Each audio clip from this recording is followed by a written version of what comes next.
Right, 6:38. Let's get more on our top story now. And after an emergency meeting overnight, the United Nations stopped short of demanding an investigation into that alleged chemical weapons attack in the Syrian capital Damascus. In a moment, we'll be speaking to Syrian filmmaker Hamam Hassari, who's in Damascus. But first, let's go to Lucy Watson, who's in New York for us. And Lucy, just tell us, why didn't they demand an immediate investigation into this? Well, Matt, this meeting that took place really just demonstrates how powerless the international community seems to be on this issue. On the one hand, you have the likes of Britain, France and the US calling for an urgent investigation into the allegations. Then on the other, you have the supporters of the Assad regime, Russia and China, blocking any serious comment, any strong comment by the UN Security Council today. They even blocked any attempt to make a stronger press statement overnight. Now, so that means that all we're left with is things that the UN said today, and that was that they have strong concern for the allegations. They have a need for clarity over them, and they hope that the Syrian government will allow their weapons inspectors access to the site where this latest alleged attack took place. Now, the US has said that it naturally, understandably deplores the use of chemical weapons. In the past, Obama has said that should chemical weapons be used, then a red line would be crossed. That red line, it seems, is very blurred at the moment. OK, Lucy, thanks. Let's get the picture from Damascus then with Syrian filmmaker Hamam Hassari, who joins us on Skype. Good morning to you. Just tell us what it is like there for you this morning.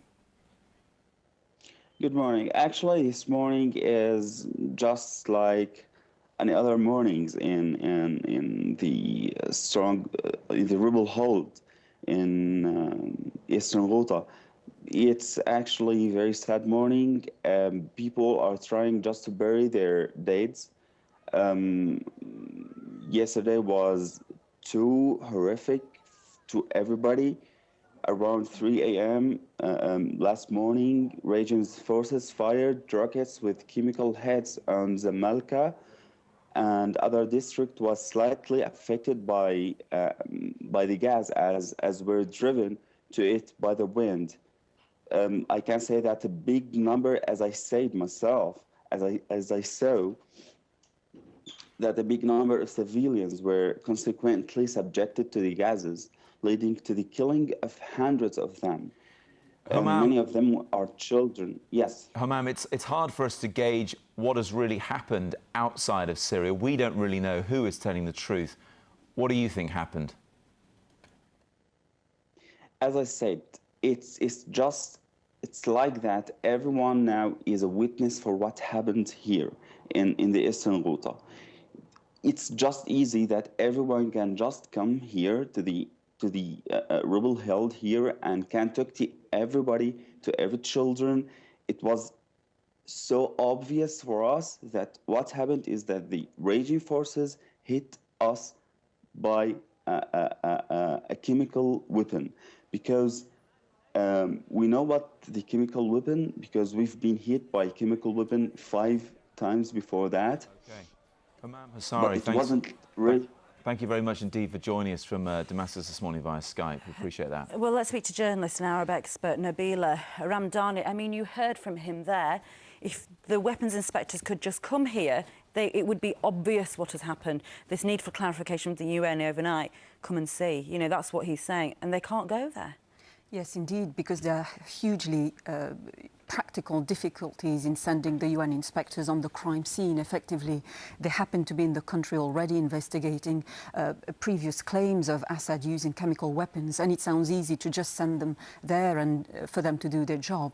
But I think there will be reservations at the United Nations level. For a start, we've heard this morning that rockets had been launched on the very areas where the alleged atrocity took place.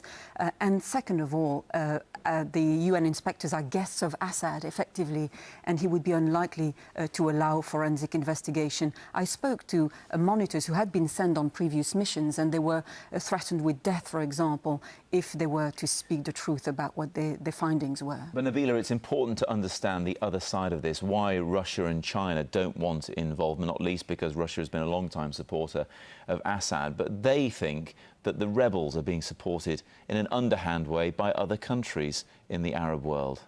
What is abundantly clear is that a war by proxy is being played out through Syria.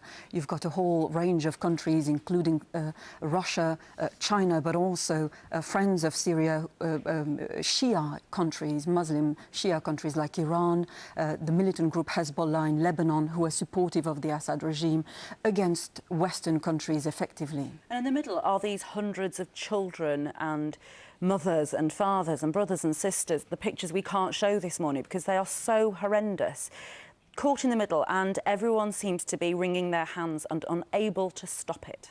Well, absolutely, but you increasingly hear criticisms levelled at the international community as to why on earth has Assad not been formally criminalised by bodies like the International Criminal Court or... William Hague has called him, you know, it's absolutely barbaric what the regime has done. He's made it very clear. Indeed, but a formal legal criminalisation needs to follow. And I would argue that in the wake of the blunders made by Western countries in Iraq, then the international community lost its nerve about foreign intervention. Thank you very much indeed, Nabila, for joining us this morning. And that's on the front of the papers, isn't it? Have you got those there? It is. I'll start with the Times, actually. They're saying it's an act of barbarism, and it's a pretty moving picture there on the front of, unfortunately, dead bodies, victims of that chemical attack. The Independent, similar lines, Syria conflict, the darkest day yet, they're asking.